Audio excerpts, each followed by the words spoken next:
गोल्डा mayor ने जब support किया तो गोल्डा मेयर ने क्या कहा था? गोल्डा मेयर ने कुछ मांगा था बदले में? गोल्डा मेयर ने सिर्फ इतना लिख के भेजा है, उसने कहा कि मिसेस गांधी को बता देना कि ये याद रखेंगे कि वो देश कौन सा था जो उनके मुश्किल वक्त में, जब उनके साथ दुनिया में कोई नहीं खड़ा था, तो उस समय उनके साथ खड़ा होने वाला देश कौन था, वो लोग कौन थे जो उनके साथ खड़े हुए। Tell Mrs Gandhi to remember that, कि मिसेस गांधी से कहना कि ये बात याद रखेंगी।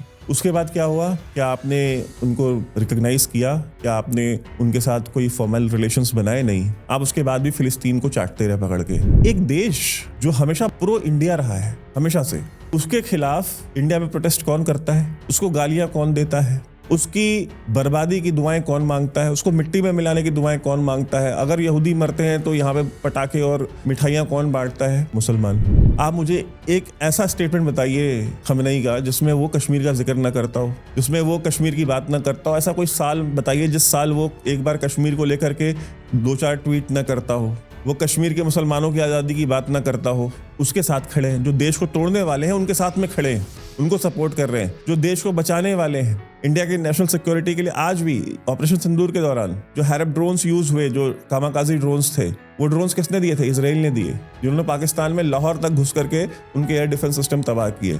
आपको जितनी भी क्रिटिकल टेक्नोलॉजी है जो आपको कहीं नहीं मिलती, वो आपको इजराइल देता है। उसके खिलाफ कौन है? यही है। तो देश तोड़ने वालों के साथ आप खड़े रहेंगे, देश की बर्बादी की दुआएं मांगने वालों के साथ आप खड़े रहेंगे, देश को सपोर्ट करने वालों के खिलाफ आप खड़े होंगे, देश की नेशनल सिक्योरिटी को इंश्योर करने वालों के खिलाफ आप खड़े होंगे। उसके बाद कहेंगे जी आप हमारी वफादारी पे शक क्यों करते हैं? बहुत अनकंफर्टेबल बात है, बहुत अनकंफर्टेबल है, सुनने में बहुत बुरी लगेगी बहुत सारे लोगों को, दिल आजारी भी होगी। बट क्या जो मैं कह रहा हूँ ये बात फैक्चुअली इनकरेक्ट है? इनको क्या आदत है? इनको ये है कि क्योंकि तुम मुसलमान हो, हम मुसलमान हैं, तो जिस तरह से पाकिस्तान में हम हिंदू की बच्ची उठा लेते हैं, क्योंकि हम मुसलमान हैं और ये जिसको उठा रहे बच्ची को ये हिंदू है, तो हमारे खिलाफ जो है कोई कार्रवाई नहीं होनी चाहिए। उसको सरकार और जो हुकूमत है और जो कोर्ट्स हैं उसको वैलिडेट करें, क्योंकि भाई हमने कोई मुसलमान की बच्ची तो उठाई नहीं है, हमने तो हिंदू की बच्ची उठाई है और हम मुसलमान हैं, हम तो एंटाइटल्ड हैं, हमारा तो अधिकार है ये उठाना। ये जब वहां जाते हैं तो वहां इनको ये चीज नहीं मिलती है करने को, तो उनको गालियां देते हैं। जय हिंद दोस्तों, आप देख रहे हैं डिफेंस ऑफेंस। अगर वीडियो पसंद आए तो वीडियो को लाइक कीजिए, चैनल को सब्सक्राइब कीजिए और बेल आइकन दबाना बिल्कुल मत भूलिएगा। और अगर हमें सपोर्ट करना चाहते हैं तो स्क्रीन पे दिए हुए QR कोड को स्कैन करें,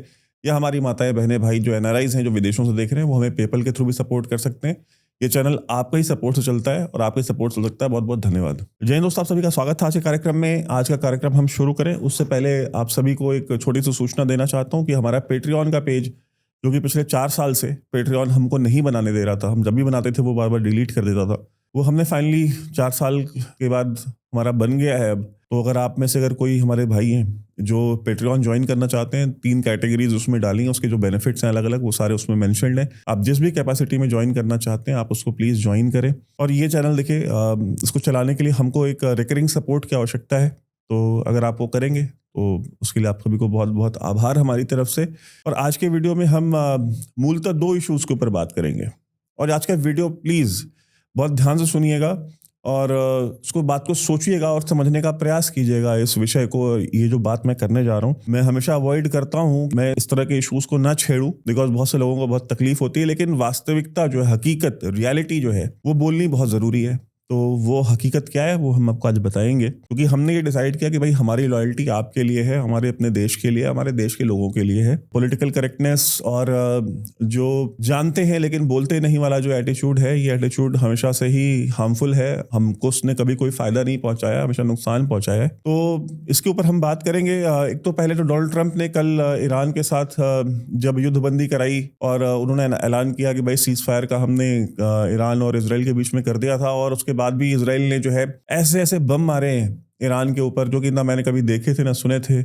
वो पूरा स्टेटमेंट क्या था, उसके बाद उन्होंने F वर्ड, जिसको F बॉम्ब कहा जा रहा है, वो भी उन्होंने यूज किया। वो क्या स्टेटमेंट थी एक बार आप सुन लीजिए।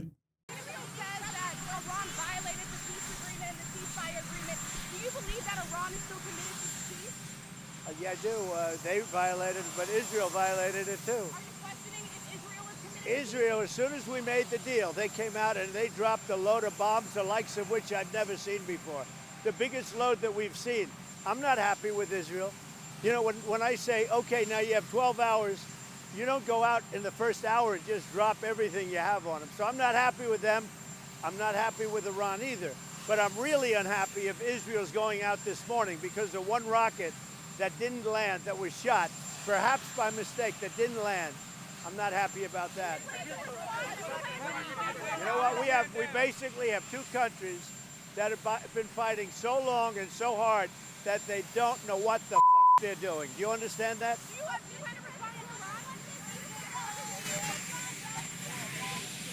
तो आपने ये स्टेटमेंट सुनी, आपने कल से इसके ऊपर आपने बहुत सारे वीडियोस और प्रोग्राम्स भी देखे होंगे कल परसों से। हम इसके बारे में आज बात करेंगे कि ये जो बात हुई है कि सीज फायर अनाउंस किया उसके बाद भी नहीं हुआ, तो दो तीन चीज़ें हो गई। एक तो देखिए, ये जो बड़ा प्रोपेगेंडा चल रहा था कि जी डोनाल्ड ट्रंप दावा कर रहे थे कि भाई उन्होंने पाकिस्तान और हिंदुस्तान जैसे दो न्यूक्लियर पावर्स के बीच में सीज फायर करा दिया, जो खुद इजराइल और ईरान के बीच में नहीं करा पा रहे, ना इजराइल उनकी सुन रहा है ना ईरान उनकी सुन रहा है, तो वो ये दावा करें कि भाई इंडिया और पाकिस्तान के बीच में करा दिया। तो ये अपने आप में अपनी खुद की पोल डोनाल्ड ट्रंप ने खोल दी, और उनकी जो फ्रस्ट्रेशन थी, वो फ्रस्ट्रेशन जो है उनकी वो बताती है कि इंडिया और पाकिस्तान के बीच में जो सीज फायर का दावा था वो कितना सही था, कितना गलत था। और दूसरी बात इस पे हम चर्चा करेंगे कि जो सपोर्ट क्रिएट हुआ ईरान के लिए पाकिस्तान, भारत और बांग्लादेश में, इसके पीछे की क्या कहानी है और इसका इतिहास क्या है, और इसमें हमारी खुद की गवर्नमेंट्स ने, स्पेशली इंडिया में जो इंडिया की गवर्नमेंट्स, उन्होंने क्या रोल प्ले किया है, और ये कितना डेंजरस ट्रेंड है, और ये कब शुरू हुआ, से 100 साल पहले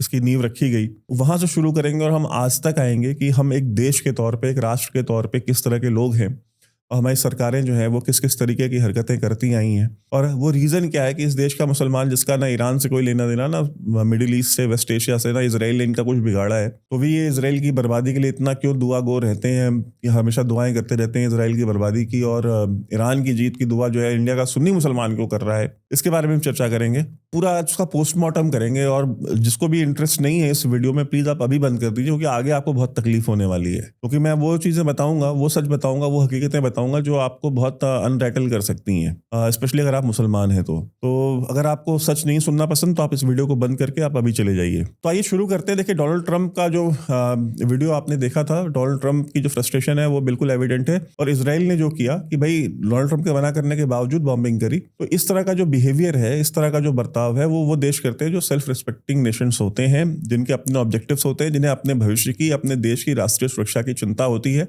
वो डिसाइसिव जो लीडरशिप होती है, वो डिसाइसिव लीडरशिप जो है वो इसी तरीके का फैसला करती है, इसी तरह से बर्ताव करती है। निर्णायक नेतृत्व जो है वो अपने मार्ग से हटता नहीं है, पहली बात। दूसरा कि इसमें ईरान की अगर आप देखिए तो कह रहे कुछ, अभी एक जगह पे इंटरव्यू था मेरा, तो पूछ रहे थे कि भाई ईरान तो ये कह रहा है कि हम जीत गए, हम तो, और ईरान जश्न मना रहा है अपनी विक्ट्री की। तो अब वह आप क्या ये नहीं मानते हैं कि अब जो है वॉर जो है वो ज़्यादा नैरेटिव वॉर हो गई है, नैरेटिव जीतना ज़्यादा ज़रूरी हो गया है, एक्चुअली में वॉर जीतना नहीं है। मैंने कहा देखिए, ईरान दावा कर सकता है, हमारे यहाँ पाकिस्तान ने भी दावा किया कि वो जीत गए, और वो फील्ड मार्शल भी बन गया एक वहाँ का जो है वो फील्ड मार्शल। तो मैंने कहा कि ये हमारे यहाँ लोगों को समझ में नहीं आता इंडिया में, क्योंकि इंडिया का जो बाबूक्रेसी है, यानी जो ब्यूरोक्रेसी है इंडिया की, वो, और जो इंडियन सब कॉन्टिनेंट का जो एक आम मुसलमान है, वो, इन दोनों के बीच में ना एक सिमिलैरिटी है, इन दोनों के बीच में एक चीज़ है जो बहुत कॉमन है, और वो चीज़ क्या है? वो है डिनायल। किसी भी चीज़ को ओन नहीं करना, एक्सेप्ट ही मत करो।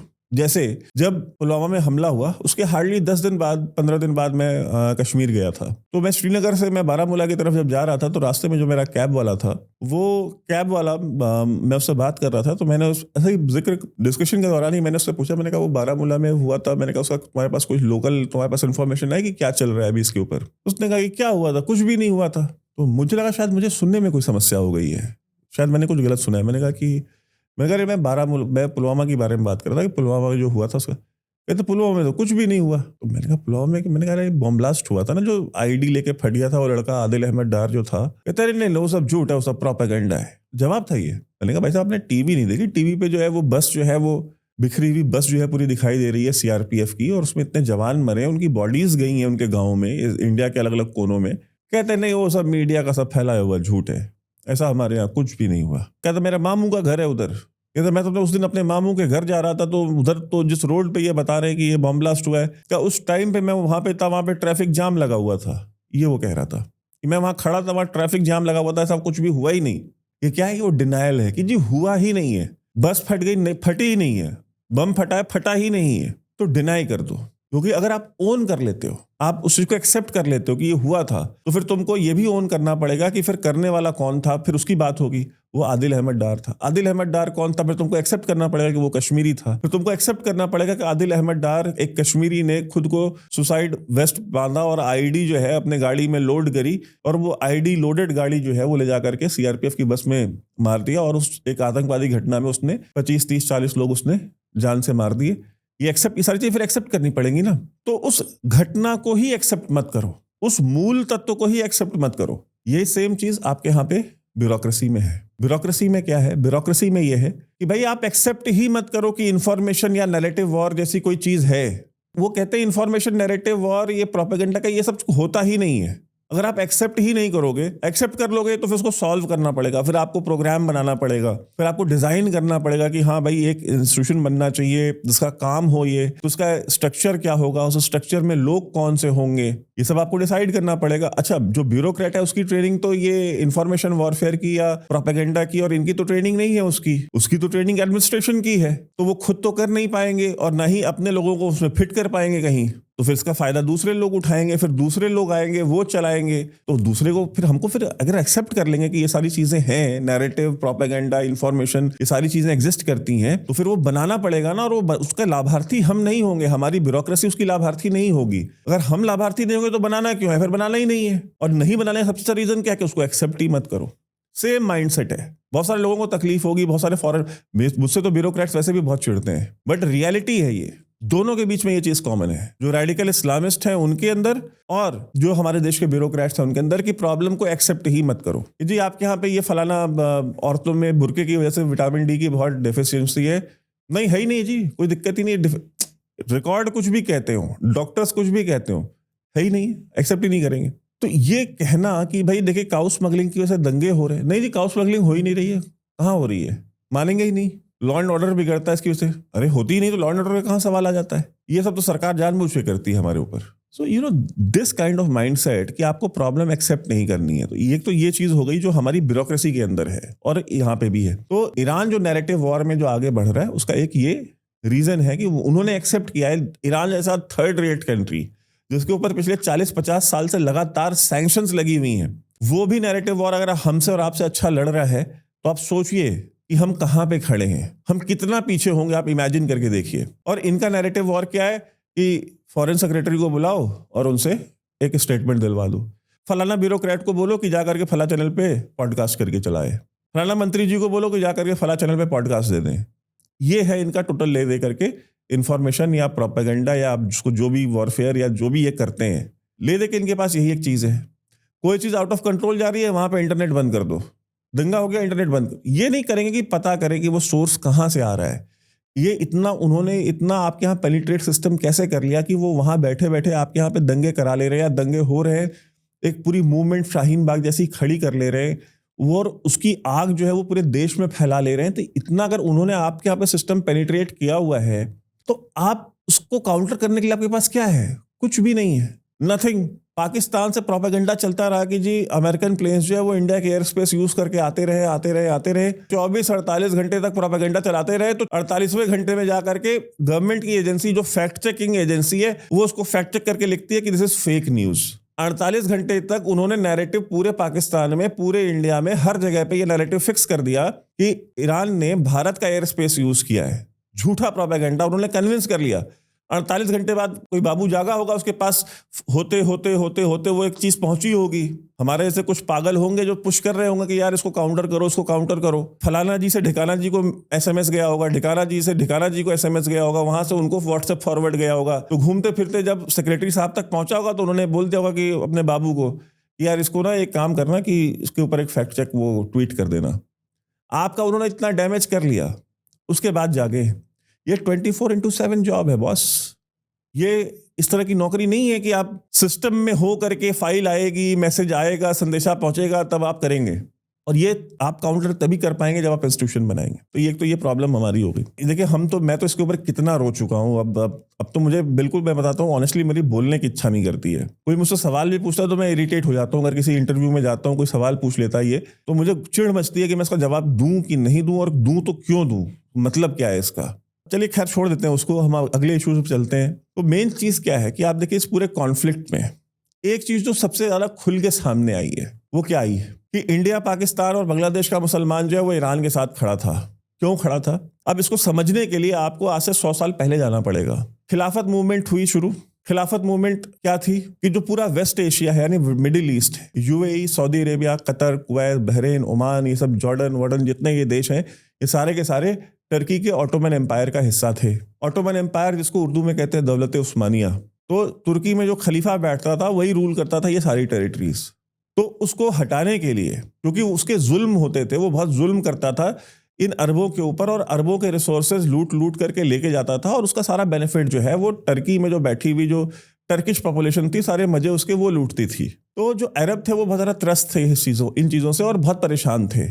और अंग्रेज जो था, अंग्रेज ने वो ऑटोमन एम्पायर खत्म करनी थी, बिकॉज दुनिया में कहते हैं ना एक म्यान में दो तलवारें नहीं रह सकती। तो एक ऑटोमन एम्पायर भी रहे प्लस एक ब्रिटिश एम्पायर भी रहे, तो ऐसा नहीं है ना। तो हर एम्पायर चाहता है कि दूसरा एम्पायर खत्म हो, और दूसरा एम्पायर खत्म हो तो वहां पे मेरा इन्फ्लुएंस ताकि वहां पे बढ़ सके। तो ब्रिटिश एम्पायर ने डिसाइड किया कि भाई हमको इस ऑटोमन एम्पायर को खत्म करना है, और उनको सपोर्ट करने के लिए जितने भी अरब्स थे, जितने भी अरब देश थे, चाहे वो सऊदी अरेबिया वाले रहे हों, चाहे जॉर्डन, चाहे मिस्र, चाहे वो Oman, Qatar, Kuwait, Bahrain, UAE, जितने भी थे, ये सारे के सारे अरब खड़े हो गए जाकर के अंग्रेजों के साथ उनके सपोर्ट में। आपने देखी होगी लॉरेंस ऑफ अरेबिया, और दुनिया वो एक फिल्म भी पुरानी ब्लैक एंड व्हाइट बनी थी, मेरे ख्याल से शायद अब नेटफ्लिक्स पे है, आप उसको देख सकते हैं। तो ये सारे अरब जो है वो उसके सपोर्ट में खड़े हुए और उन्होंने ऑटोमन एम्पायर के खिलाफ वर्ल्ड वॉर 1 लड़ी। वहाँ पे इंडियन आर्मी की भी फोर्सेस गई और वो भी लड़ी वहाँ पे उनके साथ मिल करके। आप यहाँ पे जो दिल्ली में 3 मूर्ति चौक देखते हैं, या वहाँ पे जो हाइफा में जो वॉर मेमोरियल है, वहाँ पे जो इंडियन सोल्जर्स की मूर्तियां लगी हुई है, वो उन्हीं के ऑनर में बनी हुई है। जो ब्रिटिश इंडियन आर्मी के जो सोल्जर, जो जोधपुर लांसर्स और मेरे ख्याल से शायद एक और कोई रेजिमेंट थी, ये गए थे वहाँ पे लड़ने के लिए। ये सारे जाकर के वहाँ पे ये लड़े थे और उन्होंने हाइफा को आजाद कराया था। तो आज भी इसराइल में आप हाइफा जाएंगे तो वहाँ पे बैटल ऑफ हाइफा का वो बना हुआ है। सो तब जो है अरब्स जो थे, जो अरब मुसलमान, जो सुन्नी मुसलमान थे, वो किसके खिलाफ लड़ रहे थे? वो ऑटोमन एम्पायर के खिलाफ लड़ रहे थे। उस समय इंडिया का मुसलमान किसके साथ खड़ा था? उस समय इंडिया का मुसलमान क्या अरबों के साथ खड़ा था? नहीं, इंडिया का मुसलमान तुर्की के उस खलीफा के साथ खड़ा था। और उसको सपोर्ट कौन दे रहा था उस मूवमेंट को? महात्मा गांधी जैसे पॉलिटिशियंस दे रहे थे इंडिया में। उस समय भी उनके खिलाफ ही खड़े थे अरबों के, ये जो साउथ एशिया का मुसलमान है, जिनको कहता कि हमारे एंसेस्टर्स हैं बाय द वे, जिनके कबीलों के और जिनके सरनेम्स चुरा करके इन्होंने अपने नाम के आगे लगाए हुए हैं फर्जी 2 नंबर के, उनको ये कहते हैं कि भाई उनके खिलाफ तब भी खड़े थे, उनके खिलाफ आज भी खड़े हैं। पहली बात। दूसरी बात, उसके बाद आ जाइए, आज़ादी हुई, उसके बाद जो नेहरू ने जो पॉलिसी अपनाई, वो कौन सी अपनाई पॉलिसी? वही कम्युनिस्ट / सोशलिस्ट जो आइडियोलॉजी थी उसको अपनाया और फिलिस्तीन का जो है कॉज लेकर के खड़े हो गए नेहरू और गांधी दोनों, कि भाई फिलिस्तीन के साथ जाती हुई है, फिलिस्तीन के साथ खड़ा होना है। तो दोनों खड़े हो गए। वही पॉलिसी आपकी चलती रही। 1971 में इंडिया पाकिस्तान का युद्ध हुआ, आपको सैंक्शंस लगे हुए थे, भाई कोई सप्लाई नहीं कर सकता था आर्म्स, आपके पास गोला बारूद की कमी थी, आप वॉर में थे, आपको जरूरत पड़ी। सपोर्ट किसने किया? गोल्डा मेयर ने, जो कि वहां प्रधानमंत्री थी इजराइल की। गोल्डा मेयर ने जब सपोर्ट किया तो गोल्डा मेयर ने क्या कहा था? गोल्डा मेयर ने कुछ मांगा था बदले में? कुछ भी नहीं मांगा था। गोल्डा मेयर ने सिर्फ इतना लिख के भेजा है, उसने कहा कि मिसेस गांधी को बता देना कि ये याद रखेंगे कि वो देश कौन सा था जो उनके मुश्किल वक्त में, जब उनके साथ दुनिया में कोई नहीं खड़ा था, तो उस समय उनके साथ खड़ा होने वाला देश कौन था, वो लोग कौन थे जो उनके साथ खड़े हुए। Tell Mrs Gandhi to remember that. Mrs Gandhi से कहना कि ये बात याद रखेंगी। उसके बाद क्या हुआ? क्या आपने उनको रिकॉग्नाइज किया? क्या आपने उनके साथ कोई फॉर्मल रिलेशंस बनाए? नहीं। आप उसके बाद भी फिलिस्तीन को चाटते रहे पकड़ के, फिलिस्तीन करते रहे हर जगह, यूनाइटेड नेशंस में, यहाँ वहाँ। आपने इजरायलियों के पीठ में खंजर घोंपा, आपकी गवर्नमेंट ने, भारत की, क्योंकि आपने उनको रिकॉग्नाइज नहीं किया। आपने उनके उस हेल्प को, जो हेल्प आपके लिए बहुत क्रिटिकल थी, उसके बिना आप युद्ध नहीं लड़ सकते थे, आपके पास सप्लाईज नहीं आ रही थी। और यही कारण था पाकिस्तान को जो कॉन्फिडेंस था 1971 की लड़ाई में घुसने का, वो इसी बेसिस पे था कि भाई अमेरिकन फ्लीट्स आ जाएंगी नेवी की और इंडियन ओशियन में हर जगह वो चोक कर देंगी, और सप्लाई इनके पास जो ग्राउंड फाइटिंग के लिए इनके पास सप्लाई होंगी नहीं, बिकॉज अमेरिका वहां से सैंक्शन लगा देगा, और इनके पास ना जमीन पे लड़ने के लिए गोला बारूद होगा और ना पानी में लड़ने के लिए कोई कैपेबिलिटी होगी, बिकॉज यूएस नेवी तो हमारे साथ खड़ी ही रहेगी। इसी कॉन्फिडेंस से घुसे थे। हुआ क्या, इजराइल आया आपके उस समय मदद करने, आपने बदले में क्या किया मैंने बता दिया। फिर उसके बाद 90s में क्या होता है, कारगिल हो जाता है। कारगिल में आपको सैटेलाइट इमेजेस चाहिए होती हैं, आपको पता करना होता है कि वो जो हिली एरियाज के ऊपर जो अलग अलग लोकेशंस हैं वहाँ पे कहाँ पे ये पाकिस्तान आर्मी के सोल्जर्स बैठे हुए हैं कब्जा करके, कहाँ आतंकवादी इनके साथ में जो इनको कोलैबोरेट कर रहे हैं। वहाँ पे मांगी मदद अमेरिका से, अमेरिका ने साफ मना कर दिया, आपको दुनिया में और कोई देने वाला नहीं था। उस समय आपको वो इमेजेस किसने दी? आपकी जितनी कैजुअलिटीज हुई कारगिल में उसका 10 गुना कैजुअलिटीज होती अगर इजराइल आपको उस समय हेल्प नहीं करता। लेकिन इजराइल ने आपको फिर वो चीज दुनिया के अगेंस्ट जाकर के आपको वो प्रोवाइड की। तो एक देश जो हमेशा प्रो इंडिया रहा है हमेशा से, उसके खिलाफ इंडिया में प्रोटेस्ट कौन करता है? उसको गालियां कौन देता है? उसकी बर्बादी की दुआएं कौन मांगता है? उसको मिट्टी में मिलाने की दुआएं कौन मांगता है? अगर यहूदी मरते हैं तो यहाँ पे पटाखे और मिठाइयां कौन बांटता है? मुसलमान। अब आ जाते हैं ईरान के ऊपर, चाहे वो शाह की गवर्नमेंट रही हो चाहे आज की गवर्नमेंट हो। शाह की गवर्नमेंट में शाह ने यहाँ तक कह दिया था पाकिस्तान की एयरफोर्स को कि अगर आपको डर है कि इंडियन एयरफोर्स आपके एयरफोर्स के ऊपर बॉम्बिंग कर सकती है तो आप चाहें तो हमारी एयरफील्ड्स पे ला करके आप अपने जहाज जो है वो पार्क कर दें, और ये ईरान और पाकिस्तान जो बॉर्डर है ये बिल्कुल हम वहाँ से आप अपनी फोर्सेज उठा करके आप इंडियन बॉर्डर पर भेजें, हम अपनी फोर्स लगा करके हम इस बॉर्डर को डिफेंड कर लेंगे, कोई दिक्कत नहीं, हम 1 इंच जमीन जो है आपकी कैप्चर नहीं करेंगे, आप जाइए वहाँ लड़िए।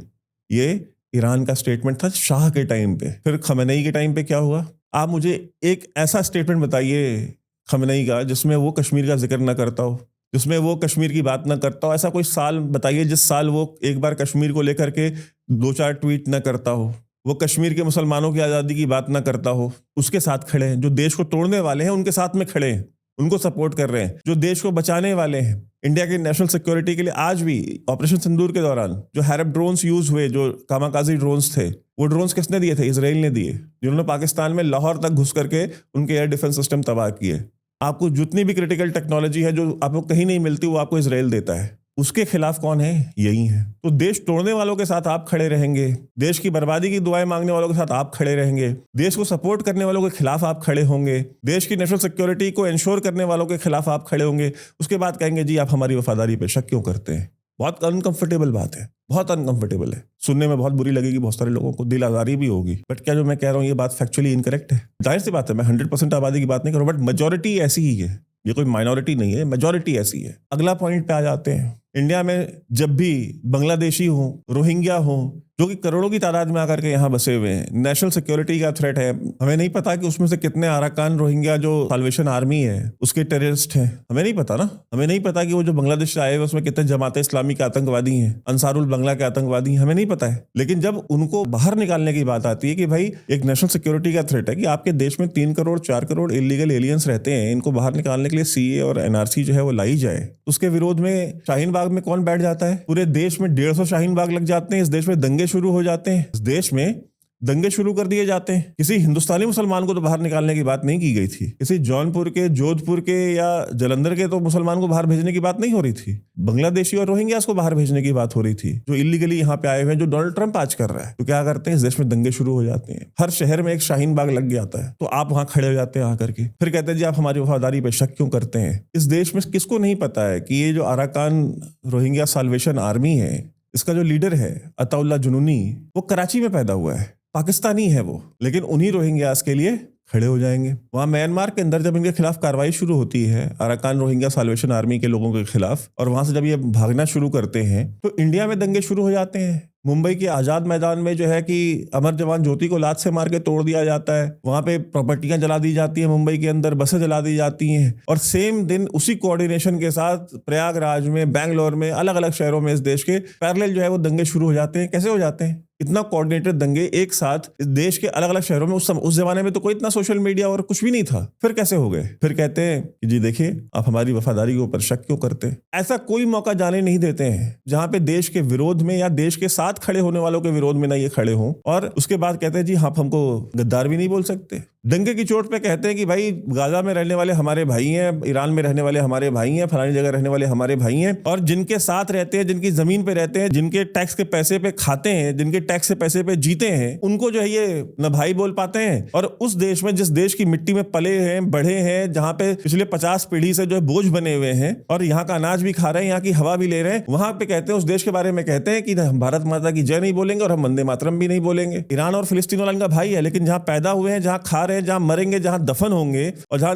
ये सारे के सारे काम जहां 10 पीढ़ी से करते आ रहे हैं, 100 पीढ़ी से, वहां पे रहते हुए उस देश की भारत माता की जय नहीं बोल सकते, वहां पे वंदे मातरम नहीं बोल सकते। फिर कहेंगे आप हमारी वफादारी पे शक क्यों करते हैं? आपकी वफादारी क्या है? आपकी वफादारी किसके लिए है? आपकी वफादारी अपने दीन के लिए है, आपकी वफादारी अपने फिरके के लिए है, आपकी वफादारी अपनी जात के लिए है, आपकी वफादारी अपनी उम्मत के लिए है। भारत तो पहले 5-6 नंबर में कहीं आता ही नहीं, तो कौन सी वफादारी की बात कर रहे हैं? मैं उस मुसलमान की वफादारी की तो मैं बात कर सकता हूं जो ये कहता कि नहीं, मैं भारत माता की जय भी बोलूंगा, मैं वंदे मातरम भी बोलूंगा और मेरे लिए सबसे पहले भारत है, फिर मेरा दीन और मेरा धर्म है। लेकिन मुझे वो मुसलमान ला के आप खड़ा तो कीजिए मेरे सामने जो कहे कि नहीं, मेरा दीन मेरे मुल्क के बाद आता है, सबसे पहले मेरा मुल्क आता है। लेके आइए, ट्वीट करवाइए, इस देश के किसी भी लीडिंग मुसलमान से करा दीजिए ट्वीट, आप ये किसी मौलवी से करा दीजिए, किसी इमाम से करा दीजिए। जिन मौलवी, जिन इमामों को बैठा करके राउंड टेबल कॉन्फ्रेंस करते हैं इस देश की जो सरकार है, उसके जो मंत्री लोग हैं और जो करता धरता है, हर साल करते हैं ना राउंड टेबल, सबको बिठा करके बैठते हैं बीच में, जरा उनमें से किसी एक से ट्वीट करा लें कि ये देश जो है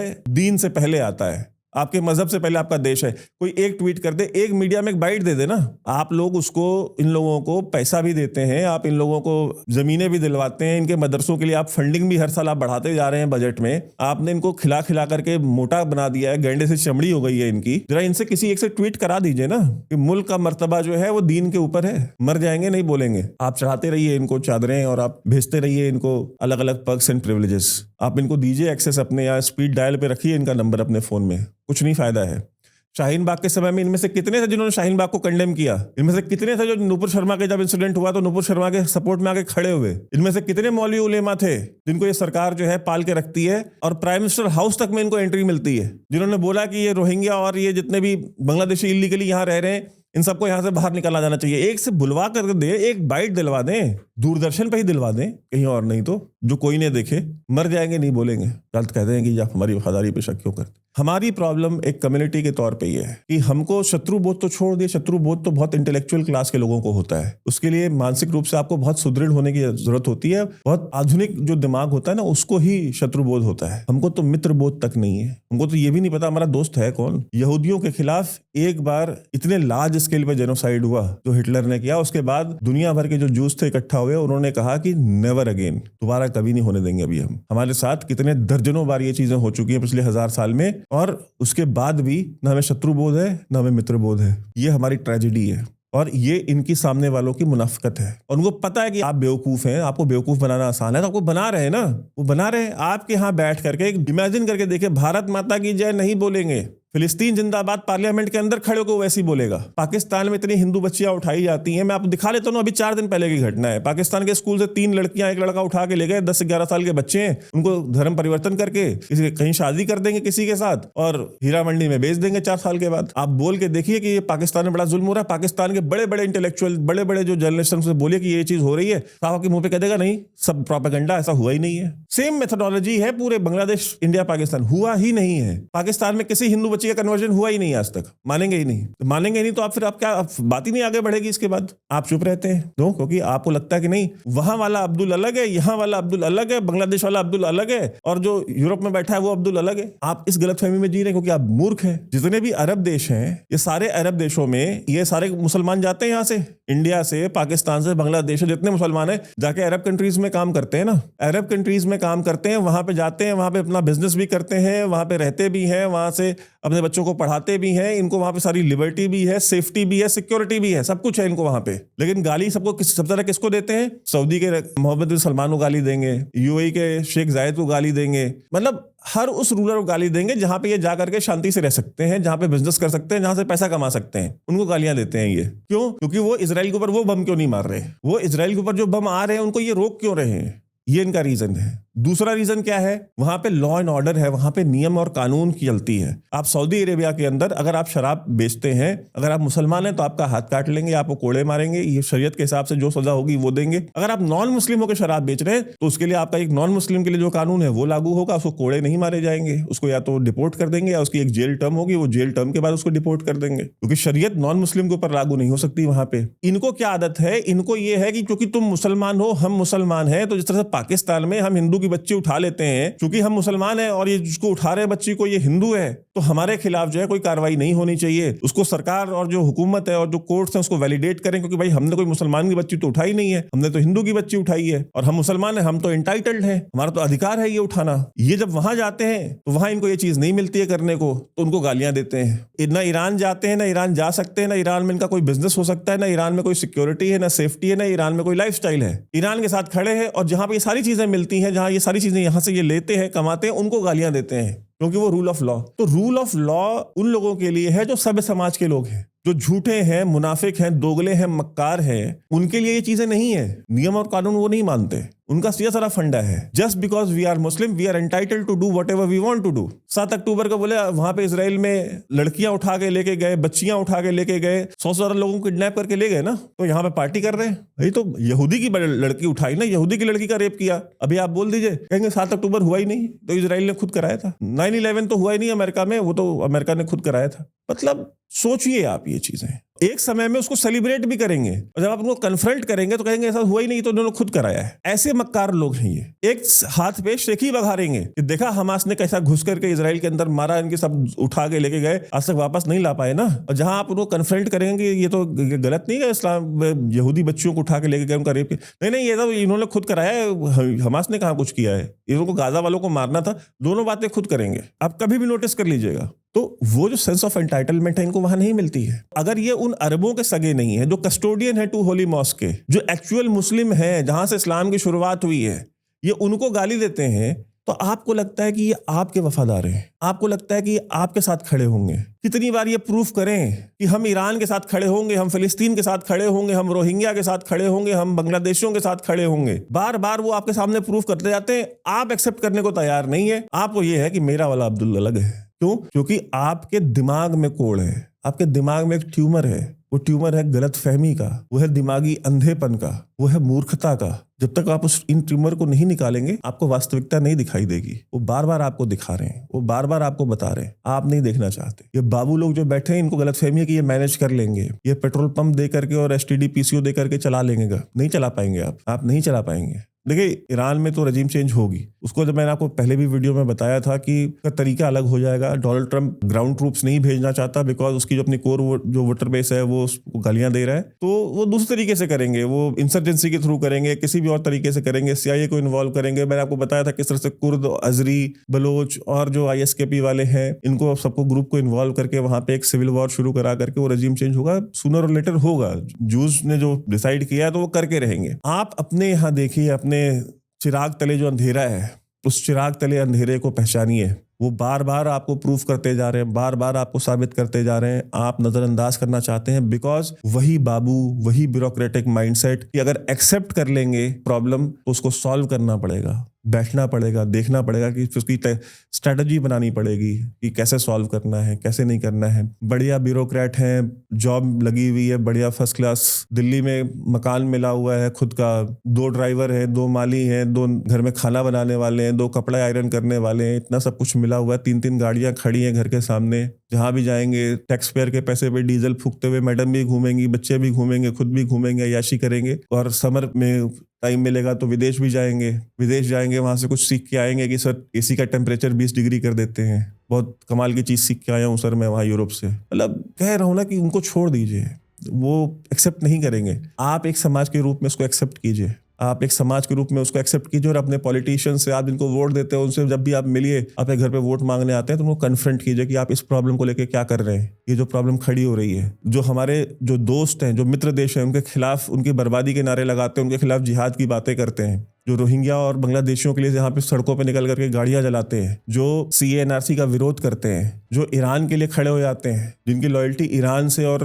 फिलिस्तीन से ज्यादा है as compare to India itself, तो आप इनके बारे में क्या कर रहे हैं? आप उनको कन्फ्रंट कीजिए। और ये वीडियो जो है ना, किसी न किसी के एक इंसान के साथ जरूर शेयर कीजिएगा, उसको लाइक जरूर कीजिएगा और किसी न किसी के इंसान का शेयर जरूर कीजिएगा, ताकि ये बात हर जगह तक पहुंचे, हमको पता तो चले कि नो दाई एनिमी, अपने दुश्मन को पहचानो। हमें तो हमारा दुश्मन तो हमारा पड़ोसी है ना, हमारा दुश्मन तो वो थोड़ी है अब्दुल, हमारा दुश्मन तो हमारा पड़ोसी है, हमारा दुश्मन तो हमारे मामे का बेटा है, हमारी बुआ का बेटा है। हमारे तो दुश्मन ही अलग है। हमारा दुश्मन तो घर में है, आस पड़ोस में है। हमारा दुश्मन तो मेरे फ्लैट के जो सामने में जो फ्लैट में रहता है वो है हमारा दुश्मन। तो आप आपस में लड़ते रहिए और ये वीडियो देखिए, उसको शेयर जरूर कीजिएगा और लाइक जरूर कीजिएगा प्लीज, मैं सपोर्ट जरूर कीजिए। ये वीडियो मैं नहीं करना चाहता था लेकिन किया मैंने। बहुत बहुत धन्यवाद।